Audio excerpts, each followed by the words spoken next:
안녕하세요. 임준입니다. 자, 오늘은요. 12번째 강의 역사에 대해서 공부해 보도록 하겠습니다. 자, 역사에 대해서 공부하는데 이거는 역시 6곡지로 나눠서 준비해 봤습니다.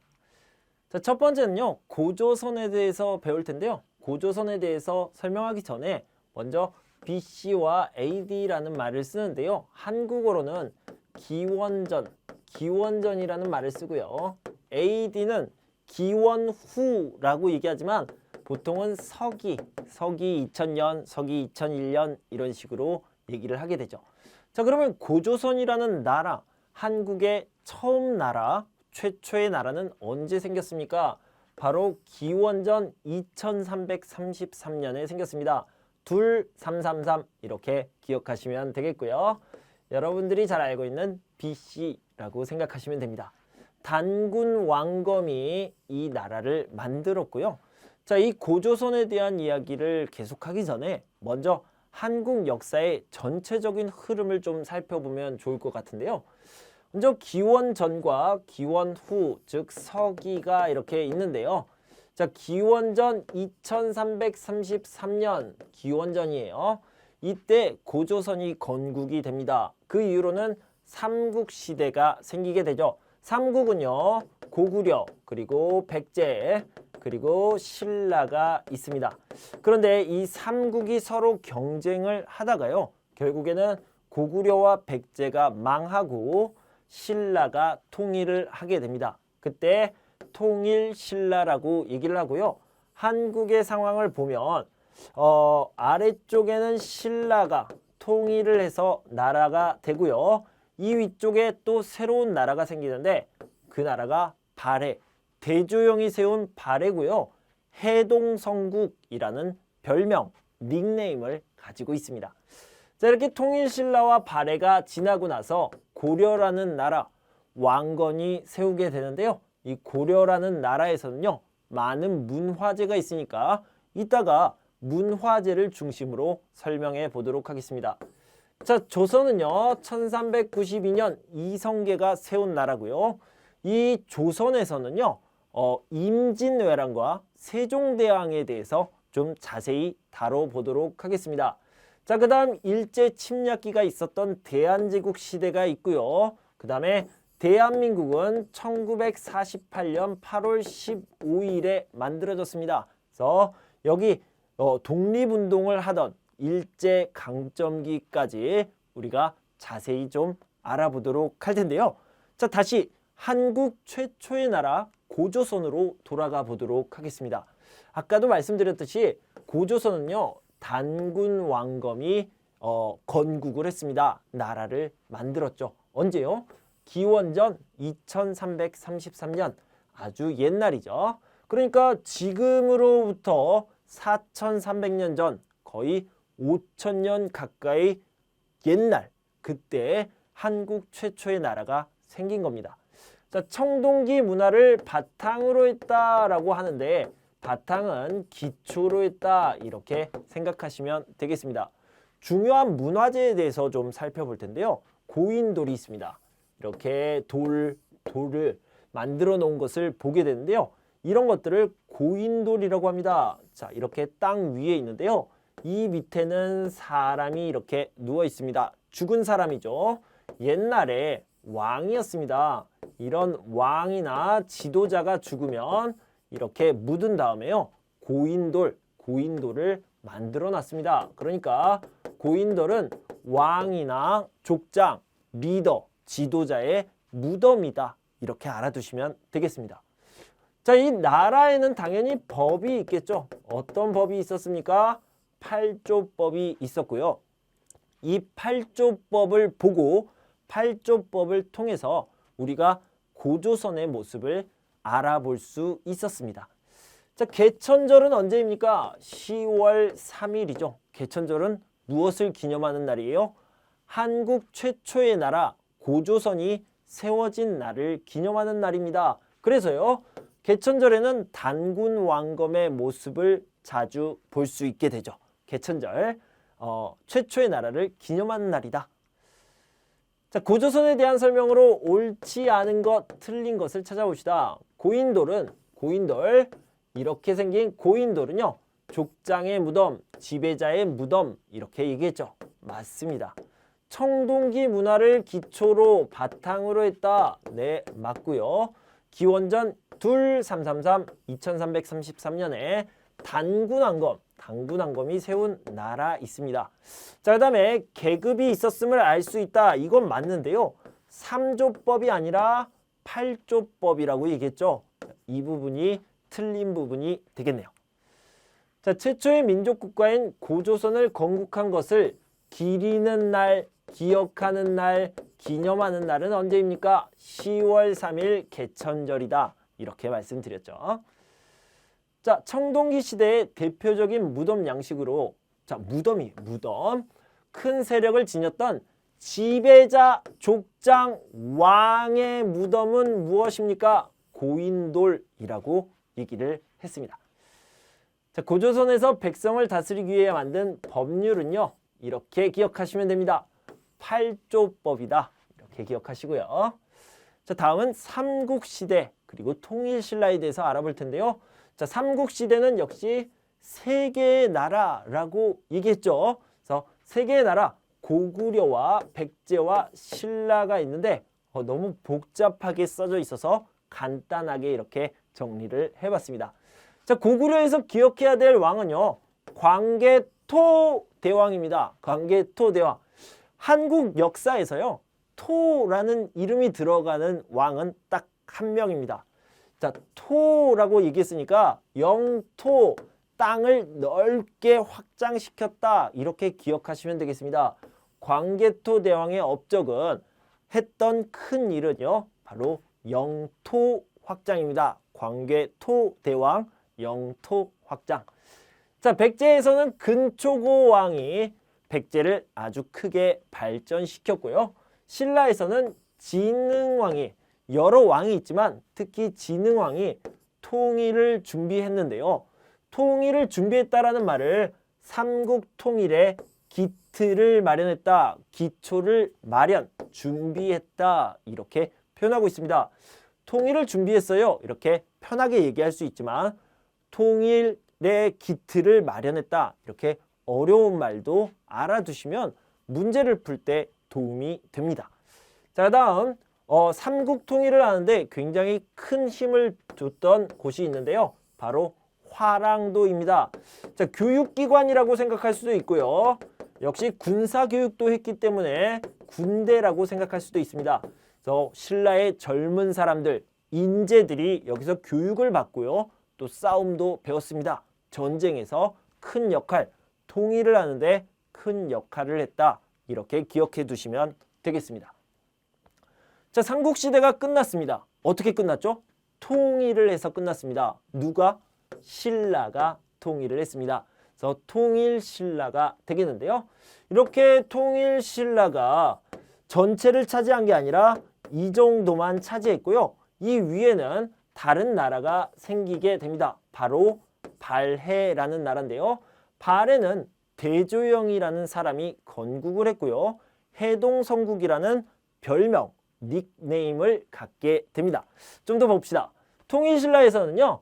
중요한 부분은 장보고라는 장군이 군인이죠. 청해진, 완도에 청해진을 설치해서 안전하게 무역, 바다를 이용한 무역을 할 수 있도록 해줬는데요. 해상무역이라고 얘기합니다. 그래서 장보고 덕분에, 청해진 덕분에 해상무역이 발달할 수 있었다. 특히 해상무역의 중심이 통일신라, 신라가 될 수 있었다. 이렇게 알아두시고요. 발해라는 나라, 북쪽에 있는 발해라는 나라는 대조영이 건국을 했고요. 해동성국이라는 별명을 가지고 있다. 자, 이거는요. 고구려의 정신을 이어받은 나라다. 이렇게 생각할 수 있습니다. 자, 삼국시대와 통일신라의 문제를 풀어보도록 할 텐데요. 광개토 대왕의 업적 한 일에 옳은 것은 무엇입니까? 영토 확장. 이렇게 기억하라고 했습니다. 자, 젊은이들을 교육하고 인재를 양성하는 기능을 담당한 신라의 청소년가 젊은 사람이라고 생각하면 되겠죠. 젊은 사람의 단체는 무엇입니까? 화랑도. 신라에서 굉장히 중요한 역할을 했고요.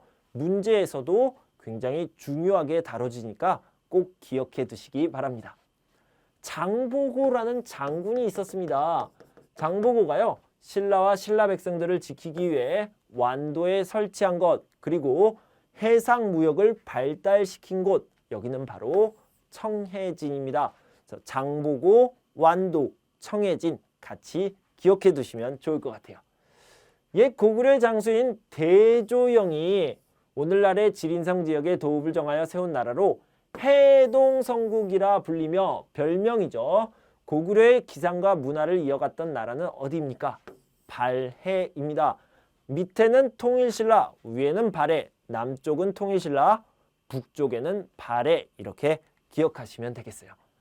한강 유역을 확보하고 대가야를 정복하였으며 삼국통일의 기틀을 마련했다.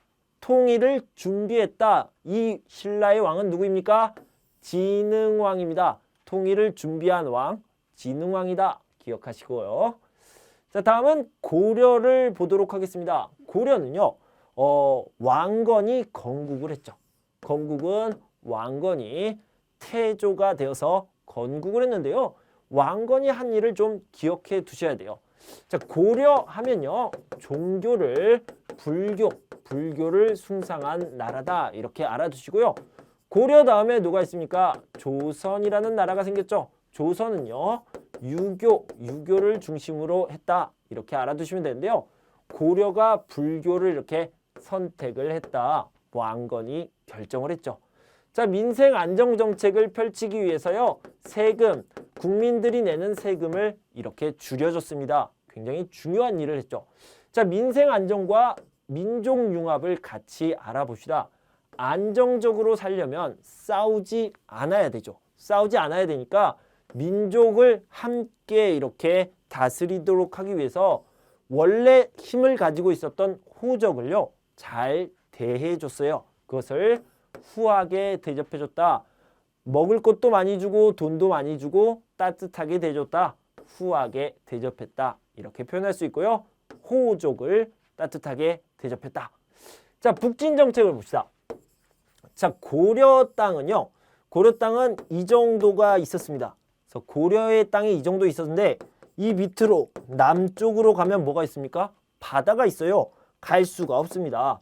위쪽으로 가서 영토 확장을 해야 되겠죠. 그래서 북진 정책, 위쪽으로 가서 우리 영토를 넓혀가자, 이런 북진 정책을 펼쳤다라고 알아두시고요. 대외고류, 여기에 개성이라는 곳이 있었습니다. 개성. 지금의 도시는요, 개경입니다. 북한에 있는 곳인데요. 여기에 병란도라는 곳을 설치해서 무역의 중심이 되도록 했는데 중국, 당시에 송나라고요. 일본, 그리고 아라비아까지, 아랍 지역까지 왔다 갔다 하면서 무역을 했다고 합니다. 자, 문화재를 좀 살펴볼 텐데요. 이 네 가지를 좀 알아봅시다. 직지심체요절, 한국 사람들이 굉장히 자랑스럽게 생각하는 부분입니다. 세계에서 최초로, 처음으로 금속, 메탈로 만들어진 활자, 인쇄를 하게 됩니다. 그 책은요, 직지심체요절이고요. 자, 이렇게 중요한 문화재가 지금 어디에 있냐? 한국에 없습니다. 어디 있냐면 프랑스의 국립도서관에 가 있습니다. 지금 주세요라고 요청을 하고 있는 중입니다. 팔만대장경은요, 몽골 침입 때 만들었고요. 이러한 정신을 가지고 몽골을 이겨내겠다라는 그런 의미가 있었습니다. 고려청자는요, 이렇게 도자기를 말하는 건데요. 이 색깔이 너무 아름답습니다. 그래서 유명해졌고요. 봉정사 극락전, 부석사 무량수전은요, 절에 있는 집인데요. 절에 있는 집이 가장 오래된 나무로 만든 건축물이어서 유명합니다. 고려의 문화재를 기억해 주시면 좋겠습니다. 태조 왕건의 정책으로 옳은 것, 맞는 것을 찾아봅시다.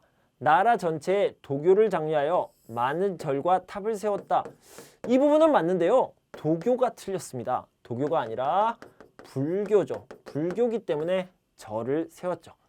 자, 백성들의 생활을 안정시키기 위해서 세금을 줄여주었다. 네, 아주 훌륭한 일을 했죠.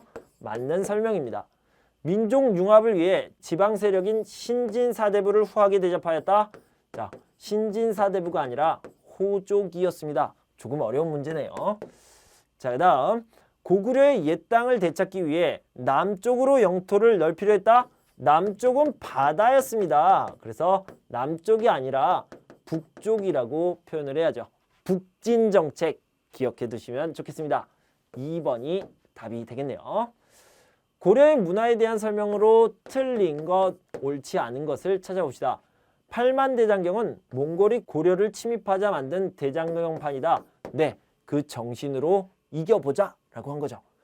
봉정사 극락전은 한국에서 가장 오래된 나무로 만든 목조 건축물로 추정된다. 네, 맞고요.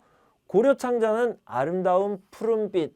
정말 아름다워요. 그래서 외국으로 많이 수출되었다? 이거는요, 지금 얘기하는 게 아니라 고려 시대를 얘기하는 겁니다. 그래서 그 당시에는 많이 수출되었죠. 직지심체 요절은 금속 활자로 인쇄된 책인데요. 이것은요, 최초, 세계 최초다. 이거를 꼭 알아두시는데 중요한 부분요, 지금 국립박물관에 보관되어 있는 게 아니고요. 프랑스의 국립도서관에 보관되어 있습니다. 요청하고 있습니다. 달라고 요청하고 있죠. 4번이 답이 되겠네요. 자, 다음은 조선시대를 좀 살펴보도록 하겠습니다. 조선시대는요, 이성계가 건국을 했습니다. 1392년에 건국을 했고요. 그 다음에 4대 왕이 세종인데요. 세종대왕이라고 얘기했죠. 세종대왕, 이렇게 크다, 위대하다라는 별명을 붙인 이유가 뭐냐면요. 세종대왕이 정말로 중요한 일, 국민들에게 좋은 일을 많이 했기 때문인데요. 그 중에 하나가 바로 한글 창제죠. 한글 창제는 1443년에 있었는데요. 세종대왕이 이렇게 한글을 만들었습니다. 한글을 만들어서 책을 한 권 썼는데요. 훈, 민, 정, 백성을 가르치다, 바른 소리다, 이런 의미가 되겠습니다. 백성을 가르치는 바른 소리라는 뜻이고요. 여러분들이 쓰고 있는 가나다라 마바사 아자차카타파, 이런 한글을 만든 거죠. 자, 조선시대에는 임진왜란을 좀 주의 깊게 살펴봐야 됩니다. 1592년에 일본에서 쳐들어왔는데요. 일본의 도요토미 히데요시라는 지도자가 15만의 대군을 데리고 한국으로 쳐들어왔습니다. 명나라로 가는 길목에 한국이 있어서 전쟁을 하게 되었는데요. 결국에는 한국에서 막히게 되죠. 자, 어떻게 막아냈는지를 보면요. 한국 사람들이요, 군인만 싸운 게 아닙니다. 일반 백성들도 싸웠고요. 그 다음에 양반들도 싸웠습니다. 종들도 싸웠습니다. 스님들도 싸웠습니다. 그래서 모든 백성이 다 싸웠다. 모든 국민이 다 싸웠다. 이렇게 기억하시면 되겠습니다. 자, 바다와 육지 누가 어떻게 막았습니까?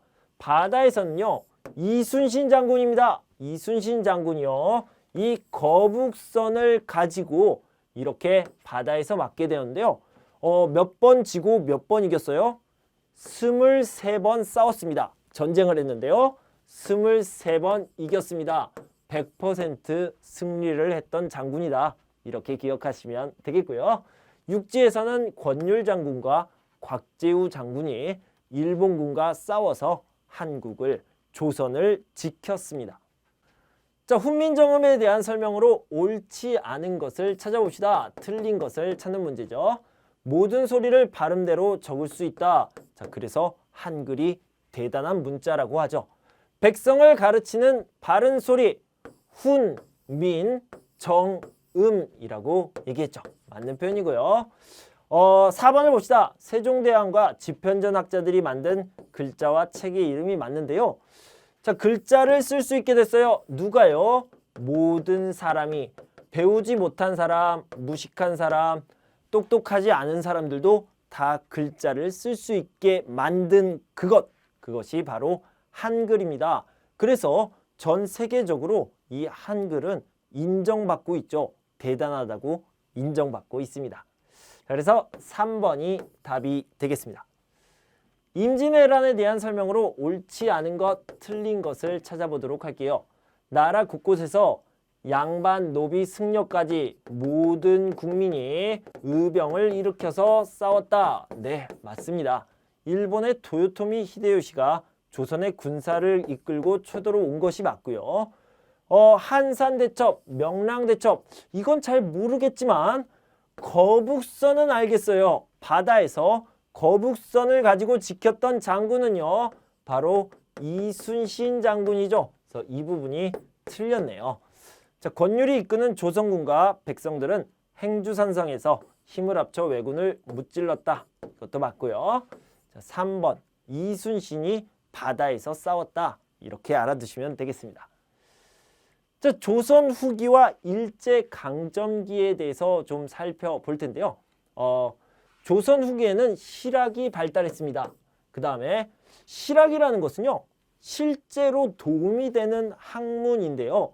이런 것들은 옛날에 없었는데 조선의 뒷부분, 조선 후기에 들어와서 발달하게 되었습니다. 왜요? 청나라, 당시에 중국, 그 중국의 문화가 들어오면서 또는 외국의 문화가 들어오면서 실제로 도움이 되는 학문이 필요하겠다. 이렇게 해서 실학이 발달했고요. 그런데 외국의 문화가 들어오는 것을 좀 무서워했습니다. 그래서요, 문을 닫아버렸어요. 그래서 들어오지 마, 이렇게 한 거죠. 그것을 쇄국 정책이라고 합니다. 자, 들어오지 마세요 라고 한 것을 쇄국 정책이라고 한다. 흥선대원군이 쇄국 정책을 썼죠. 그런데 들어오지 말라고 하면 안 들어옵니까? 알았어. 그리고 갑니까? 아니죠. 그래도 들어옵니다. 어떻게 들어와요? 막 문을 발로 차고 들어오게 되겠죠. 그래서 침략이라고 표현을 했습니다. 그래서 외세의 침략이 있었는데요. 외국의 세력, 특히 어떤 세력? 일본 제국주의가 들어오게 되고요. 1910년부터 1945년까지 일본이 강제로 점령을 하게 됩니다. 일본 제국주의가 강제로 점령한 기간, 그래서 일제강점기라고 얘기를 합니다. 자, 일본이 강제로 점령을 했으니까 한국 사람들은 거기에 그렇게 가만히 있습니까? 아니요. 자, 우리는 강제로 점령하면 안 돼. 너희 가! 라고 운동을 하게 되죠. 그것을 독립운동이라고 하는데요. 독립운동은 두 종류가 있습니다. 하나는 진짜로 힘으로 싸우는 것을 얘기하죠. 총과 칼로 싸우는 것, 무장투쟁이라고 하고요. 하나는 평화적으로 폭력을 쓰지 않고 시위를 하는 건데요. 대표적으로 독립만세운동, 3.1운동이 있죠. 1919년 3월 1일에 있었던 운동이고요. 자, 이런 운동, 3.1운동에서는요. 유관순이라는 고등학생, 지금으로 치면은 고등학생, 당시에 17세 소녀가 이 운동을 이끌었습니다. 그래서 지금도 한국 사람들은 이 유관순을요, 누나라고 부르면서 그 사람을 위대하다고 인정하고 있습니다. 기억하고 있죠. 독립운동가에 대해서 좀 더 살펴볼 텐데요. 방금 말했던 유관순 누나입니다. 3.1운동을 이끌었고요. 김구 선생님은요, 백범일지를 썼던 분으로 유명한데 상하이에 대한민국 정부가 있었습니다. 진짜 정부는 아니고요. 임시정부라고 해서 지금은 한국에 없지만 그때는 잠깐만 외국의 중국의 정부를 만들었는데요. 임시정부라고 얘기합니다. 대한민국 임시정부를 지휘했던 분입니다. 자, 안중근 의사는요. 중국 하얼빈에서 이토 히로부미, 그러니까 한국을 점령하고 있던 지도자를 사살하게 됩니다. 총으로 쏴서 죽이게 되죠. 자, 김자진은 무장투쟁을 했던 장군입니다. 특히 청산리 대첩에서 굉장히 큰 승리를 얻었습니다. 윤봉길 의사는요, 도시락에 폭탄을 넣었어요. 그리고 몰래 공원에 들어가서 중요한 행사를 하고 있던 일본 군인들, 일본 지도자들에게 폭탄을 던집니다. 그래서 많은 사람들을 죽이게 됩니다. 그래서 그런 중요한 일을 했던 분이다. 이렇게 기억하시면 되겠습니다. 자, 1919년 28 독립선언이 계기가 되어 일어난 운동인데요. 온 결의가 참여한 독립만세운동, 대한독립만세라고 외쳤던 그 운동은요, 바로 3월 1일, 1919년 3월 1일에 있었던 3.1 독립만세운동입니다. 독립운동가인데요, 백범일지를 썼고요. 상하이 임시정부를 이끌었습니다. 누구입니까? 임시정부를 지휘했던 사람, 그 사람은 바로 김구 선생님이죠. 그래서 백범 김구 선생님입니다. 중국 하얼빈에서 이토 히로부미를 사살했습니다. 바로 안중근 의사다. 이렇게 알아두시고요. 청산리 전투에서 일본군을 크게 무찌른 독립군 장군, 어떤 장군입니까? 김좌진 장군이 되겠습니다. 자, 다음 도시락 폭탄 누구예요? 도시락 폭탄을 던져 일본군의 주요 인물을 죽인 독립운동가는요, 바로 윤봉길 의사입니다. 자, 역사를 공부하는데 갑자기 돈이 나왔습니다. 왜 갑자기 돈이 나왔죠? 자, 지금은요, 인물에 대해서 얘기를 하려고 합니다. 한국의 중요한 인물들에 대해서 얘기를 하는데, 그러면 돈은 왜 나왔을까요? 바로 화폐에 나오는 인물, 화폐 인물에 대해서 얘기를 해보려고 합니다. 자, 우리 돈을 보면요, 돈에 사람들이 들어가 있습니다. 어떤 사람? 보통 사람입니까? 아니요, 보통 사람이 아니라 한국 역사에서 중요한 사람, 위대한 사람들이 들어가 있어요. 그래서 그 인물들을 기본으로 해서 인물들에 대해서 좀 알아보도록 하겠습니다. 자, 화폐 속 2위는요, 이런 사람들이 있는데요. 10원부터 한번 살펴볼게요. 10원에는 다보탑, 50원에는 벽, 100원에는 이순신 장군, 500원에는 학이 있습니다. 100원짜리에만 사람이 있네요. 1000원에는 퇴계 이왕, 5000원에는 율곡이, 만원에는 세종대왕, 5만원에는 신사임당이 있는데요. 신사임당은 여자네요. 다른 사람들은 다 남자예요. 유일하게 5만원짜리 신사임당만 여자입니다. 자, 그림을 봅시다. 5만원짜리 신사임당 유일하게 여자 딱 한 명 있는 거고요. 세종대왕 만원짜리에 들어가 있습니다. 이는 한글을 창제했다, 한글을 만들었다, 이렇게 알아두시면 되겠습니다. 5천원짜리와 1000원짜리에 있는 퇴계 이황 선생과 율곡 이 선생님은요, 학자예요. 조선의 학자인데 굉장히 유명한 사람이죠. 그래서 굉장히 훌륭하다 평가를 받고 있고요. 자, 신사임당과 율곡 이는요, 이 사람의 어머니입니다. 반대로 이 사람의 아들이 되겠죠. 모자 관계다. 이것도 알아두시면 좋겠습니다. 자, 100원짜리에 있는 이순신 장군, 동전에는 딱 한 명만 사람이 들어가 있는데요. 그게 100원짜리에 있는 이순신 장군입니다. 자, 조선시대 성리학의 기초를 세우고 청렴한 삶을 산 것으로 유명하며 누군지 모르겠어요. 그런데 1000원권 지폐에 그려져 있습니다. 그러면 알 수 있겠죠? 퇴계 이황 선생님입니다. 이퇴계 선생님이다. 이렇게 기억하시면 되겠고요. 퇴계 이황과 함께 손꼽히는 조선의 정치가이자 학자로서 잘 모르겠어요. 그런데요, 5000원권에 있습니다. 누구입니까? 이 선생님이고요. 율곡이라고도 합니다. 율곡 이 선생님입니다. 다음 중 한국의 지폐 속 인물에 대한 설명으로 맞는 것, 옳은 것을 찾아봅시다. 만원권 지폐에는 이순신이 있다. 만원권 지폐에는요, 세종대왕이 있죠. 그리고 이순신은요, 100원짜리, 이순신 장군은 100원짜리에 있습니다. 신사임당은 지폐 속 유일한 여성이다. 네, 맞습니다. 5만원권 지폐에는 신사임당이죠. 지폐 속 유일한 여성 신사임당이 5만원권에 있습니다. 이 이는 지폐 속 유일한 고려시대 사람이다. 아니요, 조선시대 사람입니다. 모두 다 조선시대 사람이죠. 자, 그래서 2번이 답이 되겠네요. 한국을 대표하는 중요 인물이 그려진 동전. 동전은 10원, 50원, 100원, 500원짜리가 있는데요. 여기를 봅시다. 10원짜리에는 다보탑이 그려져 있죠. 다보탑은 경주 불국사에 있는 탑입니다.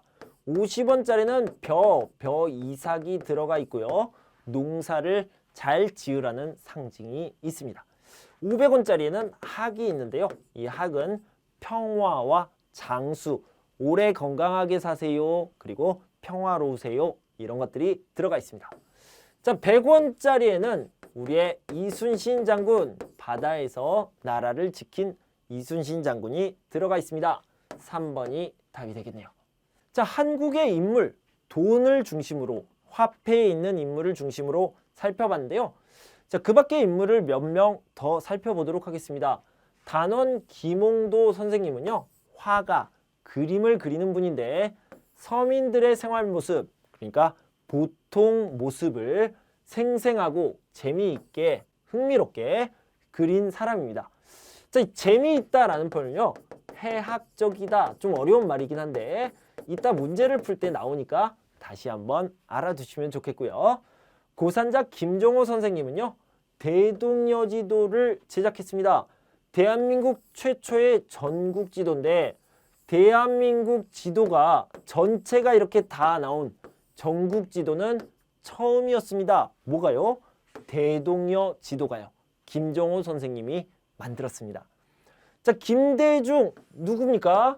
대통령입니다. 옛날 대통령인데요. 대한민국 제15대 대통령이고요. 노벨 평화상을 수상했습니다. 그래서 이런 대통령도 알아두시면 좋겠고요. 문제를 풀면서 다시 한번 살펴볼게요. 서민들의 생활 모습을 해학적으로 재미있게 그린 속화로 유명한 조선 후기의 화가는요, 김홍도 선생님이죠. 한국 역사 최초로 국토 전체가 그려진 지도, 전국지도라고 얘기하는데 최초의 전국지도는 김정호 선생님이 만든 지도입니다. 어떤 지도입니까? 대동여 지도가 되겠습니다. 자, 한국인 최초로 처음이자 마지막이죠. 지금까지 딱 한 명 있었습니다. 노벨상, 노벨 평화상을 수상한 사람은 김대중 대통령, 제15대 대통령이 되겠습니다. 자, 이렇게 한국의 역사에 대해서 함께 살펴봤습니다. 여러분 공부하시느라 수고 많으셨고요. 저는 다음 시간에는 모의고사를 준비해서 돌아오도록 하겠습니다. 그때까지 여러분 건강하고 행복하세요. 감사합니다.